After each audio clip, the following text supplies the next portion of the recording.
So, Bob Dylan, how's it going? Welcome back to the show. Welcome back to the 128KB podcast. I've stolen his line. We're back once again. Yes. Due to lack of popular demand, this is your dose weekly of all things gaming. With Andy and Bob Dylan. That's right. Just before we start recording this, just so you know we're not insane. We are insane. I've spent the last half an hour singing Michael Jackson songs in the style of Bob Dylan, and now it's just kind of stuck. Yes, it has. Because I watched the documentary on Netflix. Make it a better place. Because basically in that, he's just in the background, like mumbling, looking totally lost. He is a mumble monster. Yes. And for most people that listen to this, they don't even know who Bob Dylan is. No, maybe not. Yeah, that's true. Have you been good? Yeah. How's your gaming week been? I've completed a game. Wow. Hey, we're actually going to dedicate our after show for members only to the fact that you've completed a game. We're throwing a little party. There is a party for our members only, of which there are now new members. Welcome, you new members. It's amazing to see new faces there. And if you're not a member yet, there's the buttons below. Yes. You get access not only to these episodes early, but an extra special members only podcast just for you. It's like an after show, little party. Yeah, it's really cool. We just sit down, chat. But that's not what we're here to plug, although we did just plug it in the first we're here to plug these! We're not, no. It's not about the merch. Well, if you'd like to get some awesome merch, then you'll find that below the video if you're watching on YouTube. I love it. It's great. It's cool. It looks cool. I've got the same one at home. It's not actually this one. It's a different one. Is it? But it looks the same. But it's identical. What I wanted to talk about this week is a bit of a hot topic, one that's dear to our hearts. And it's born out of the number of comments we get on our clips and YouTube videos and Facebook and stuff about people not wanting to go all digital because I want to always be able to play the game, or I want to sell my game or buy it pre-owned. That's a good point. My point is now, is the pre-owned game market dead? I know. Is it over? Or are we? I mean, it's hyperbole. I know it's not over right now. But no. But soon, will it no longer exist? The pre-owned games market. Yes. Well, no. The end. Thanks for listening. The pre-owned games market will always be there for retro games. Yes. Like games that are already deemed retro for now. Yeah, games that are old now. Yes. But not for the future of games. Yes. So for the PlayStation 5 generation of games onwards, will the pre-owned market exist for them? No. Why is that? Because they're not even on the disc in the first place. Yeah, so there's a few really important things to talk about within this.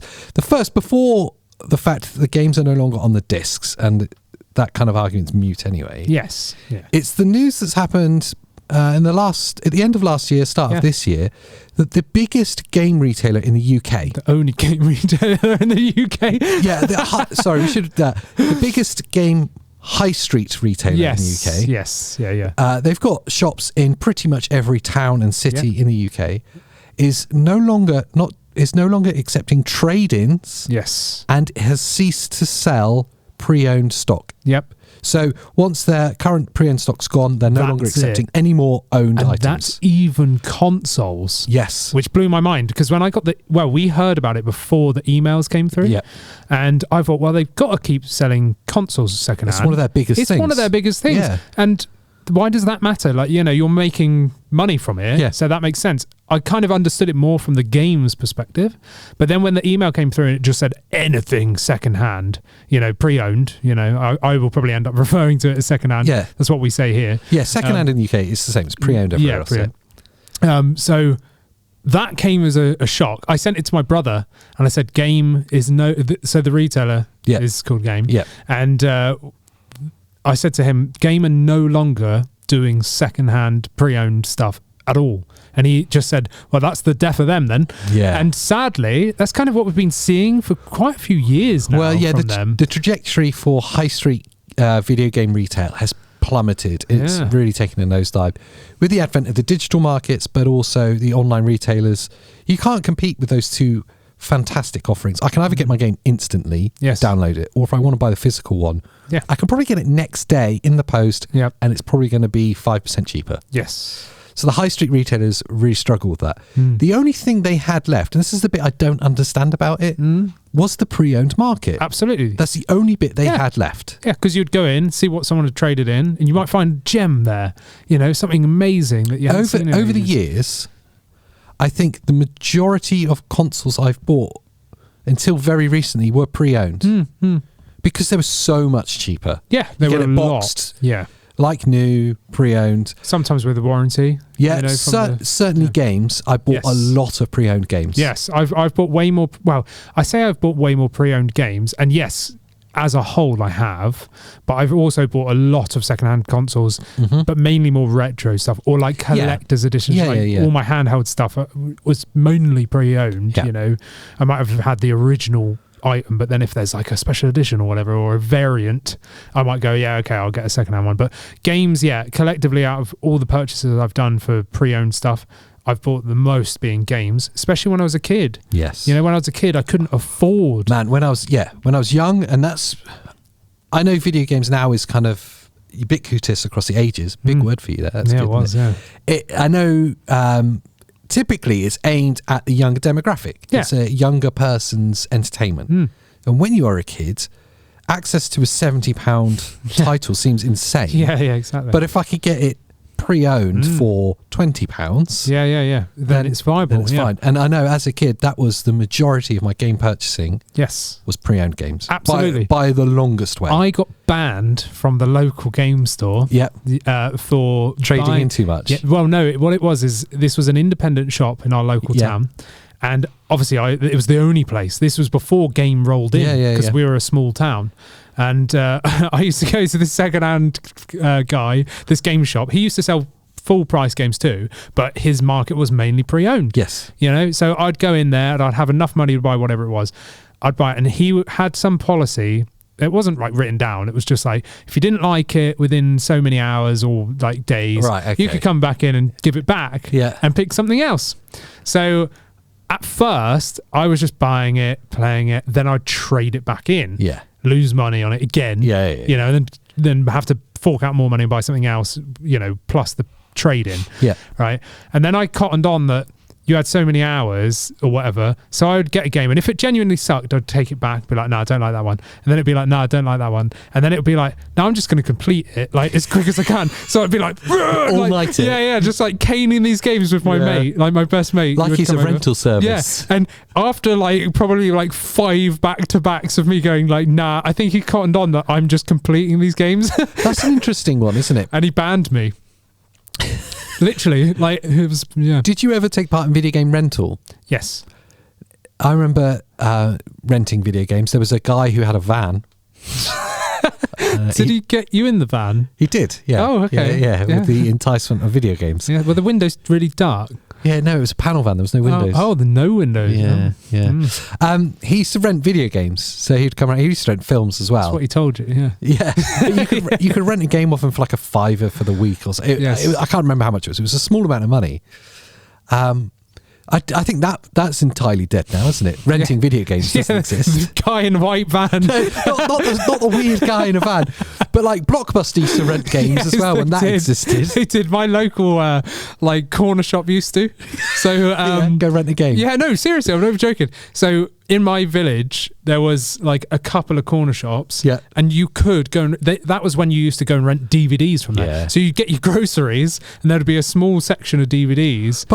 And also games. I understand why like film and music rental died. Yes. Because now we have the subscription streaming services. Yeah. The same doesn't exist for games yet. No, exactly. Yet. Yeah. I mean, Game Pass is a long way towards it. Yes. But yeah, I used to go and rent games. Yeah, so now the pre-owned market in the UK, if you're on the high street, which is still where the majority of retailing happens. Yes. Yeah. You're left to either independents, and that's cool because there's some great independent video game shops. Some amazing, but they're very, very very sparse. Niche, and they struggle. Yes. So you're going to be left to the small independents and pawnbrokers. Yeah. I mean, there's a big chain of pawnbrokers in the UK that's very well known. In fact, I think they might be international. Yeah, maybe. And they do specialise, or they do at least dedicate a lot of floor space to video games, pre-owned games. A lot of it, yeah. But they are pawnbrokers. They're just dressed up not to be. Yeah. They're just like media like pawnbrokers. They don't take like golf clubs and random stuff. No, it's all like either DVDs, films, games, consoles, PC laptops, parts. PC stuff. It's all kind of more techie. Yeah.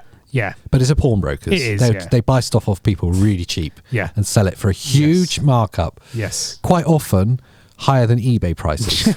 Their prices are all over the place. Sometimes you can find like really good deals. Sometimes they're going to rip you off. Yeah. Like seriously rip you off. Yeah. They obviously look at eBay and go, we'll add 10%. There's some markets they don't look at all. For a while, they didn't look at PlayStation 2 at all. And the majority of the PlayStation 2 collection is bought from that shop. Because the titles were like 50p. Yeah, they're mad. Like, I'll buy 20. Yeah. And that's only 10. That's ridiculous. Yeah, exactly. Yeah. But so the options for the pre-owned market is going to dwindle until we just have pawnbrokers left. So the opportunity in which to do, at least in the UK, I don't know what it's like in America. I've no idea. I can imagine it's a similar story. Yeah, maybe. We've got very similar cultures, very similar economies. I can't imagine it's a huge amount different. Yeah, no, I really couldn't tell you. Like, I'm pretty sure, was it like GameStop or something like that? Yeah. Is completely shutting down their video game sections. What? Yeah. What are they going to do? Exactly. I'm pretty sure. I mean, correct me if I'm wrong. Our American friends down in the comments, but I'm pretty sure like a few months ago, maybe the end of last year, I saw some sort of posts going around that certain GameStops, or was it another big chain? What's one of their like... GameStop's the only one I can think of off the top of my head. No, like Walmart. Walmart. It might be Walmart. No, it is Walmart. Yes, is it Walmart? Because Asda are going to follow suit. Because they're owned by Walmart.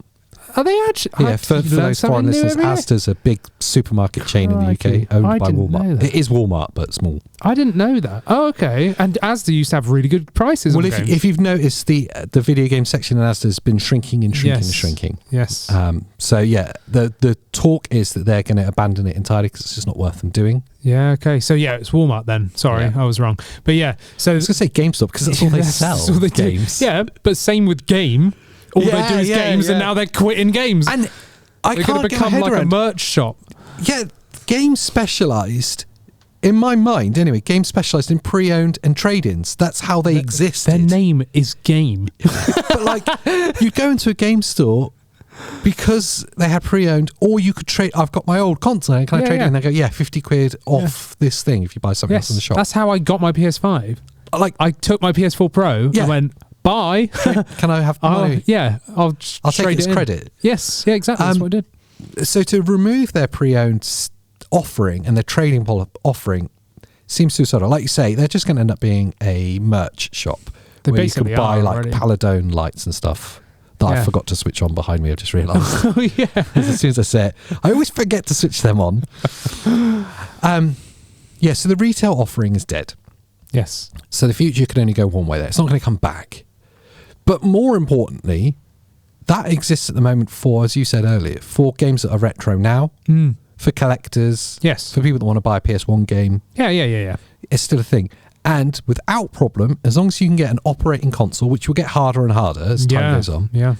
If you get a disc and stick it in a working PS1, hook it up to your TV, it will play. Yep. It will play now, no problem. And that's like the glory days of gaming. And sadly... that's behind us. No matter how much protest we get, and we get a lot in the comments when we talk about going digital only, and we need to embrace it because it is the future. Whether you like it or not, it's the future, and you just have to get used to it because it's going to happen. PC gaming has been doing this forever. 20 years. Tell me what the pre-owned game market is in PC games. Well, there isn't any. Of course there's not. I can't even... I've got I'm going to sell my Steam library. Yeah. It doesn't happen. I've actually still got boxes and boxes of physical PC games. So I could make the PC secondhand library. Like I could make that part of the market for a few games. But there isn't any because it's all digital. It's been digital forever. For a long time. It has been for a long time. 15 years? Easily, yeah. Well, that would only be 2009, wouldn't it? I'd say probably around then, to be fair. Because I remember I built a gaming PC in 2006 and I still put a disk drive in that system. I think I built another one in 2009 and I think that was the first time I got rid of the disk drive. and I never put one back in again. Yeah, so PC gaming has been digital only for a long time. Console gaming is gonna get there, whether we accept it or not. How this affects the pre-owned market, the more important thing is right now we have physical games for PS5, for Xbox Series X, and for Nintendo Switch. They exist now. Nintendo Switch is a really good and important part of this, because the Nintendo pre-owned market is probably the biggest. Yes, yeah, massive. How many Nintendo Switch games have you bought and maybe there's nothing inside? Yeah. Physical games, there's no disc inside. Yeah. Or how many is only some of the game is inside? Most of the time it's because the cartridges are so expensive to produce on a Switch that they will get a 16 gig card or a 32 gig card, put half the game on. Can you think of one of those examples off the top of your head? Yeah, Grand Theft Auto Trilogy. Yeah, that's a really good one. Yeah, which I bought digitally for my Switch. Yes. Which, and paid a huge amount for it. On launch day. The launch day. We did some videos. I was really positive about it on launch day. I watched that video back the other day. I was like, why was I so happy about this game? I was showing you like glitching through walls. This is amazing. Yeah, Grand Theft Auto. That's why though. Yeah. Handheld Grand Theft Auto. I know it's been on phones and stuff, but yeah. There's plenty on the GTA Trilogy. Yeah. Which is the re-release of those 3 Grand Theft Auto. Everyone knows about that. The fabled GTA Trilogy. That wasn't all on the cartridge. But there's loads. Most of the multi-packs, which granted are mainly in America, I've imported stuff like the Resident Evil pack, which Resident Evil 4, 5, 6 on Switch. Only 4 is on the cartridge. Let's play the fantasy out. Okay. You bought the GTA physical version because you're a collector. Yeah, I did. Yeah, it's great. It's a collector. It wasn't great, but okay. I bought the digital version, which meant I could play it earlier, and I got it just because I wanted to play it, not because I was worried about collecting it. People tend to talk about owning the physical version, which means that because they say in 10 years' time I can still play that game. Not anymore, because half of it's not even on there. So what happens with that physical version that you bought? And you you manage to get an old Switch in 10 years' time and go, I'll play it on this. Let's install it. You're screwed. Hey, how are you going to install it? Because the server's been switched off. Yeah. Oh, so you can't download all the game. You've got to find the ROM in the back alley of Reddit. Which exists anyway. Like you see emulating it. So the physical version is pointless. Physical's pointless, yeah. It's pointless. It is pointless. For me, the most recent example, I think I've said about it in this show before, and that's Call of Duty. Yes. Yeah. Modern Warfare 3. Which, how long did it take you to download? Oh, it took 92 hours times 2. Twice. It took 92 hours twice. Oh, no.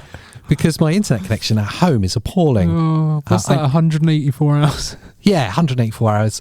It did a 92-hour download. I had the disc version, foolishly thinking that would be the game. I actually genuinely also bought the physical, thinking the same thing. Yeah, this will be the game. Yes, yeah. I did the same thing, and it wasn't. I went to install it, and it went, downloading game. I thought, it can't be that bad. No, it was the whole game. Yeah, the entire game. So the disc is just the serial number. It's just the access If key. you put that disc into a CD player, you get rickrolled. That's good. Yeah, I hope so. Yeah, I'd like to actually put it into a PC. Yes. That could read it because it's a Blu-ray. See how much is on it. Yeah. See what the size of the data is. It'll be like a 1 kilobyte text file. Yeah, I think that has a key. Yeah, and it spins around, just reads like 12 letters. Yeah, and it goes, "Oh yeah, you've got permission to play this." It's pointless, isn't it? It's stupid. So the whole game was downloaded. For me personally, it failed to download after 92 hours, and then I had to re-download the whole thing. So I had to wait twice. So it was a really painful experience. That's not the point of this discussion. The point is, I bought the physical version of that game. If I was to get a PS5 console in 10 years' time and to put that disc in thinking, I've got this game, I can play it. No, you can't. Yeah. The server's been switched off. Yeah, you can't do anything with it. They have the same switch off, the same fear that people have about digital only exists with physical. Yes. They could just switch off. Yeah. They can do that with your discs as well. Yeah. Now. Yeah, now they Back then with these games, PS2, 3, 1. No. Yeah. But these new ones that rely on downloading huge parts of the game. Yep. So that means pre-owned games are dead. I would never be able to pass that game on to someone else in the future and go, download. As soon as that server switched off, the game is dead. Yes, it's the end of. You've just got a nice paperweight or a coffee coaster, I could put my lovely magic mushroom cup on it. You could, yes. Nice plug like that. Thanks very much. I'm seamless. I'm a professional, don't you know? That's it. Is it sad? It is, but at the same time, I've been getting annoyed with physicals recently. We have, yeah, Yes. both have. And also for the fact that, especially with Switch on Nintendo, you get penalised by wanting the physical. Yes. So it will be like, let's take Metroid Prime Remastered. They announced it on the Direct. Yeah. That same day it was available to download from the eStore. Yeah. If you want the physical, you got to wait months. Yeah. Multiple months. It wasn't even like 3-4 weeks. It was like 2 to 3 months. And I'm there like, great, now I can't play one of my favourite games that I want to play remastered. Because you want the physical Because version. I want the physical, and I'm getting penalised here. And that's not just the only case. There's been so many. Well, we said it a minute ago, GTA Trilogy. Yeah. I think that was 3 months. Oh, huge delay. I think it got delayed again after that. Yeah, it got delayed like 6+ months, I swear. Because you had it literally like, it got to be 6 months before I got my physical. Did you even play it when you got it? No. No, I didn't bother. Because it passed. The wave of excitement's gone. You've already seen it, and you realised it was rubbish, so you didn't bother. Yeah, basically. But no, so that annoys me, the physical thing. And plus, we have ranted about, the annoyance of you've got to get up and change it. Do you know what I mean? It's real. It is real. Like, you've got to get up and go over. Have you seen for the Nintendo Switch the janky auto changer? Yes. Someone emailed about one. Saying, would you like to review it? And I looked at it, I was like, I think that might fry one of our Switches, to be honest. Doesn't look good. Yeah. If you want to send a Switch with it to test. Yeah, your own Switch with it. Then we'll do it. Yeah. I bet it had like 5 cartridge slots. Yes. Had 5 cartridge slots. Yes. And you can just, I think you press a button on it. I can't remember how it changes. Because it doesn't load them all at once. No, it has them all. Yeah, incapable. it's just like an HDMI switcher. Yeah, but how do you switch it? Do you have to get up and press the button on it, which makes it totally redundant? No, I think they've got like a Bluetooth remote, another remote control, or like an infrared remote. Yeah. Oh my god. But yeah, that would make sense. So that annoys me, and especially with things like the PlayStation Portal. Yeah. If you're a physical collector, you're screwed. Yes. You put on your one game. Yeah. And that's it. Yeah. And I always joke that you've got to ring your neighbour up to break into your house to go change the disc. Barry. Like, yeah. Yeah, I want to play Spider-Man. Yeah, what's your point? I've currently got FIFA in there. Yeah. Can you break in? Slip through the window. Yeah, yeah. Just through the cat flap. Yeah. That's Cheers, right. Bob Dylan. Yeah. I'll change the disc for you. So that's really annoying. And that again leads me to Steam Deck. Because weirdly, my brain's like, console, I must be physical. PC, I'm like, it's always been digital, so I'm fine with that. So I'm there with my Steam Deck with a 2.5 terabyte drive in it, with like infinite games. I'm like, bored of that one. Next. Oh, look, I'm in it. Yeah. Whereas with even with the Switch, all my games are like in another room or whatever, and I'm like, I see it, and it shows you the game that you want to play, and you click it, it goes insert cartridge. I'm like, so annoying. Whereas that I've said, next console generation, I think I'm going to go digital only, just for being lazy. Yes. Do you know what I mean? Because I want to just be like, click, I'm done. There we go. But yeah, and also I'm more ready for that because the pre-owned market's dead. Yeah, totally. It's pointless. There will be no.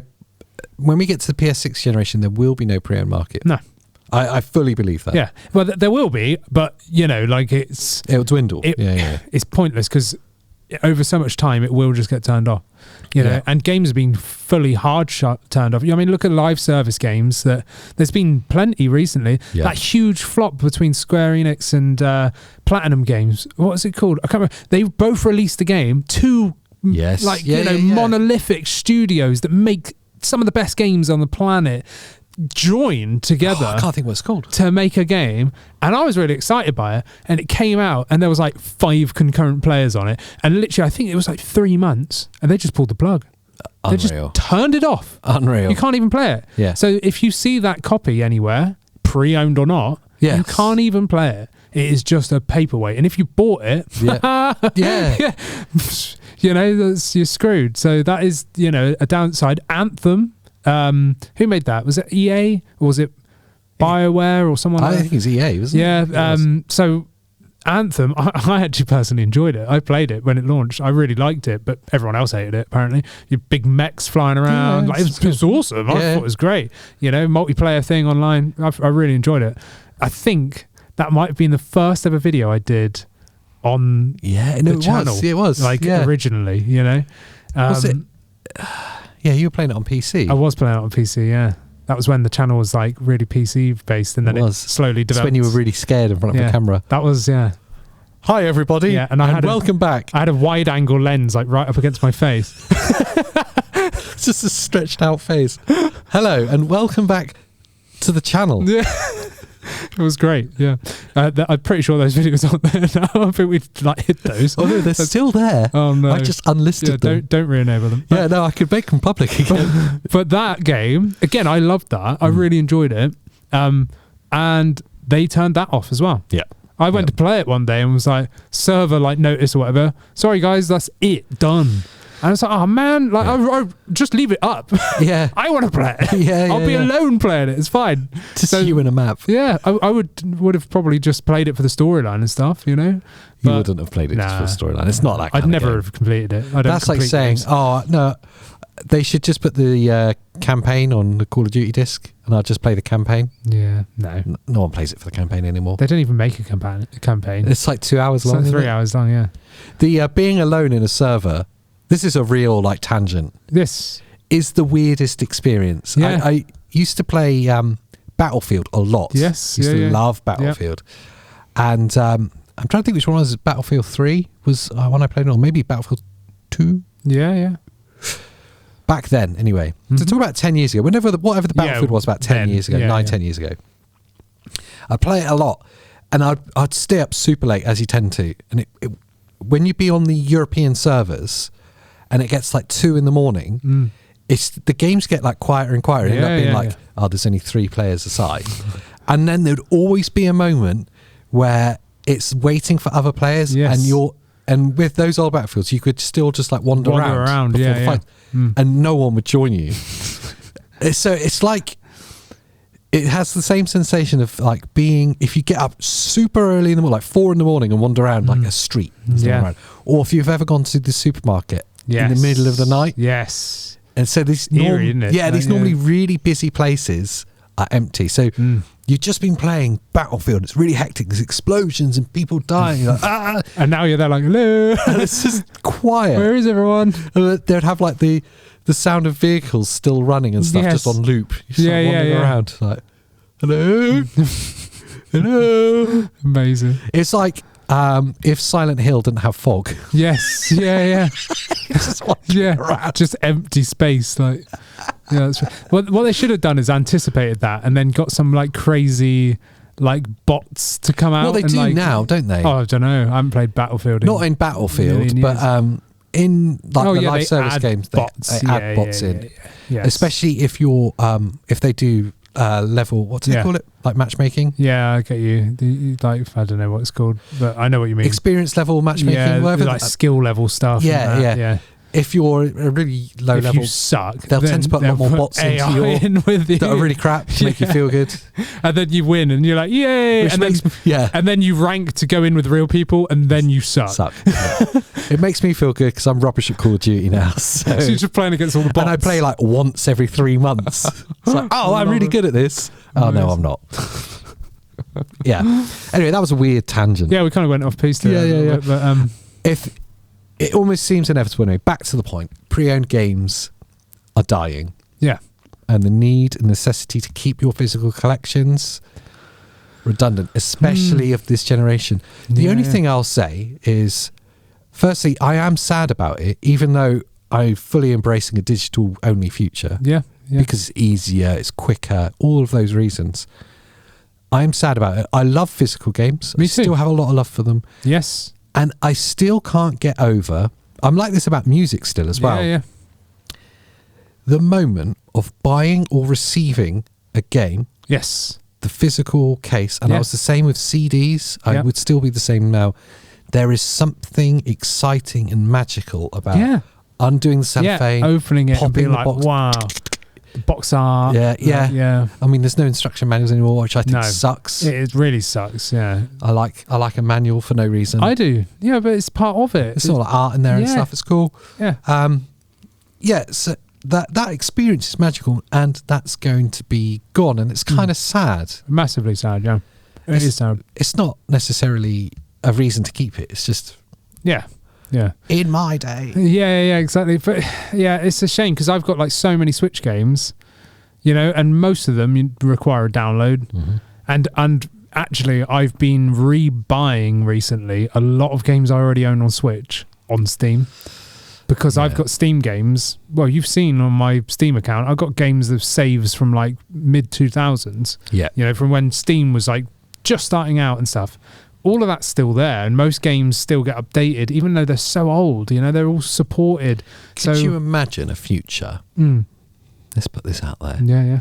In which, if you own the game on one platform, it gave you the key for all of them. Well, I can understand why they wouldn't say, just have the key for everything, because as we hear about the rumours of Xbox games coming to PlayStation, the reason Xbox were hesitant to do it, partly, obviously there's the obvious, like they're losing exclusive games, but partly is if a game gets sold on the PlayStation platform, PlayStation take 30% of the gross figure. Yeah.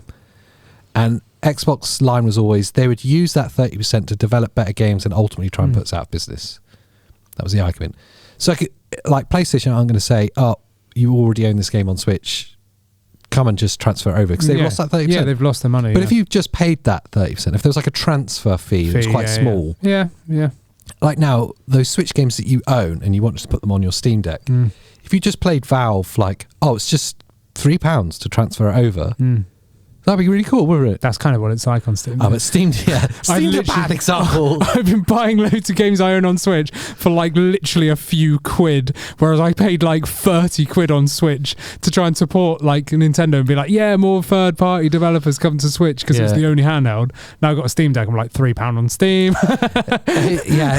Now that's going to last me, whereas my Switch version's going to die in a few years. At least I got it on Steam again. There's the other thing then. The other kind of fantasy is Valve have been incredible. The Steam library is insanely good. Yeah, it's ridiculous. The value on it, that's majority of the time, there's games that are like 80% off, like almost constantly. Yep.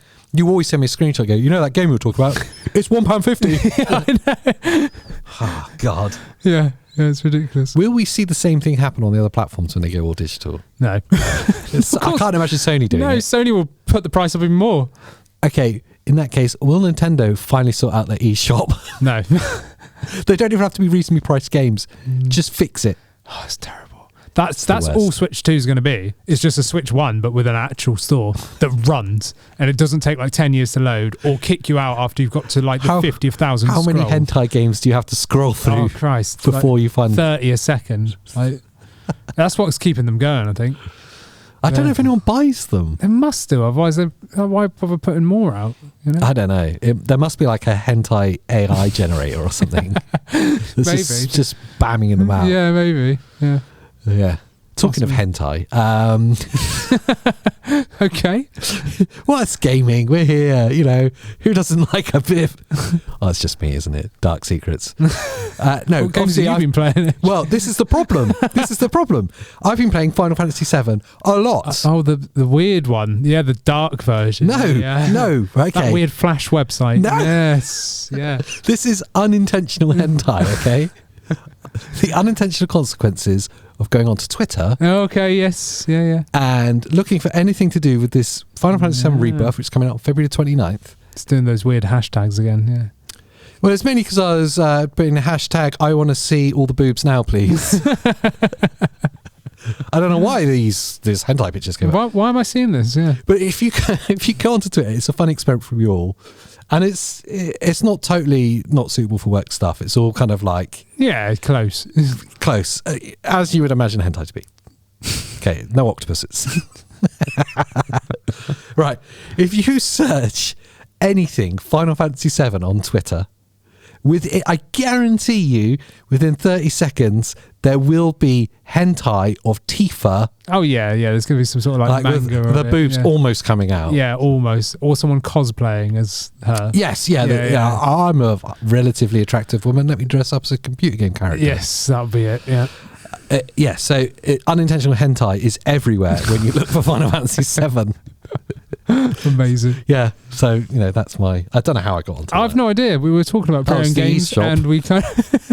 We went through a journey there. It's the eShop. It's all soft porn. Yeah, it's Nintendo's under like pinning, you know. I don't know how they get away with it. I don't know why it because exists. Nintendo's eShop used to be so heavily scrutinized by them. It was impossible to get verified for the Nintendo release. Now they're just like open the floodgates, get all the jank on there, just get some viruses going. It's fine. Download this game. It's fine. I remember working. I was in part of the development team for for a game. It was called Sprout. It never got released, which is a shame because it was genuinely a beautiful game. Is it teaching people to eat Brussels sprouts? It was about Brussels sprouts, weirdly. Yeah, good. It was a 2D platformer. Yeah. Well, not platformer. It was kind of a bit Metroidvania-y, but no action. It was a very story-driven game. Yes, yeah. The art was beautiful. It was so like primed for Nintendo. Yes. But the development company couldn't get the license to release on Nintendo at the time. So I'm talking, this was, I don't know, 14 years ago or so, something like that. Yeah. They couldn't get a Nintendo license. And now, now they don't even check. They don't even check. No, they're like, boobies? Yeah, just put them on there. Yeah, it's fine. Are you a farm simulator? Tick. Are you farm simulator with boobies? Oh, come on then. I know the ultimate for the Nintendo eShop. Yeah. Right? Are you a medieval-based farm simulator with boobies? Just come on down, guys. We'll promote you on the show. Yeah. Front line on the store. There you go. Homepage. Yeah, trending now. Nintendo Direct. That's it, yes. How many farming games can you release? So I guess the point is that we're rambling on about. Back to the point of pre-owned games. We're so concise today. Oh, yes. In order for this digital future to exist and for us to fully embrace it and for all of the people with, and rightly so, the people that are hesitant toward it, the mainstream providers have to sort out their digital offerings to be good enough to cope with this. Yes, yeah. Nintendo are nowhere near it. No. Their digital offering is a train wreck. It's atrocious. It's worse. It's gone backwards. Yeah, it's definitely gone backwards. The Wii U store was miles better than this. And the Switch one sucks. I'll also say Discovery on the PlayStation store is horrid. Yeah. The UI, the user experience is a lot nicer. It does look good. Yeah. And if you're looking for a AAA mainline game, you'll find it straight away. If you want to buy FIFA 24, whatever the hell it's called now. On the front page. Yeah. If I want to download Fortnite, front page. Yeah. If I wanted to buy Ghost Song, it's a little worse. You can search for it, I guess. It's not that great, though. Yeah. It's way better than Nintendo's. Yes. Xbox's eShop is the same problem as PlayStation's. We do have Game Pass, though, which is a huge net win. Yes. Yeah, it is, yeah. So they all have to catch up and shape up, basically. Yeah, they only to look at Steam. Steam do it well. Steam's good, you know. Steam do it and well. you can click on the genre. They all have like tags. Yeah. So the game will be like 2D platformer, action, or whatever, or like indie or whatever, and you can just click on that. And like, so I'm like Metroidvania. Yeah. And then it would say ones that you'll like, and then like obscure ones or whatever. Do you know what I mean? It will go down a bunch of different lists. Yeah. Or it even shows you ones that you've already wish listed in case you've forgotten. That's your first port of call. Check out the ones that you've previously said you'll like in case you want to buy these. Yeah. You know, so which is a great idea because you already know you like it. You might have just forgotten about it. Do you know what I mean? So yeah, they're great. But yeah, the worst offender is Nintendo. It's just a wall of it's just garbage. Awful. Do you know what I mean? Like there's like 5 different options down the side which are rubbish. It takes 10 years to load, and it's an endless scroll. Yeah. There's no categories. No. There's nothing. And you get halfway through, it then freaks out, kicks you out, and you have to go back to the top. You start again, and then it reorganizes them. So you don't even know what you've even done. So, oh my God, like, you know, nah. No. Yeah. I don't go on there anymore. I genuinely don't. I think, honestly, I think I've only been there once. I used to spend hours trolling, you know, and now I don't even visit it. Yeah. Don't even bother. So, pre-owned games are dead. Yep, they will be. I don't know. We meandered through a whole host of things. It was Bob Dylan's fault. It was Bob Dylan's fault. I've lost the accent now. I've gone. I don't even know what that was. Some strange Kermit like...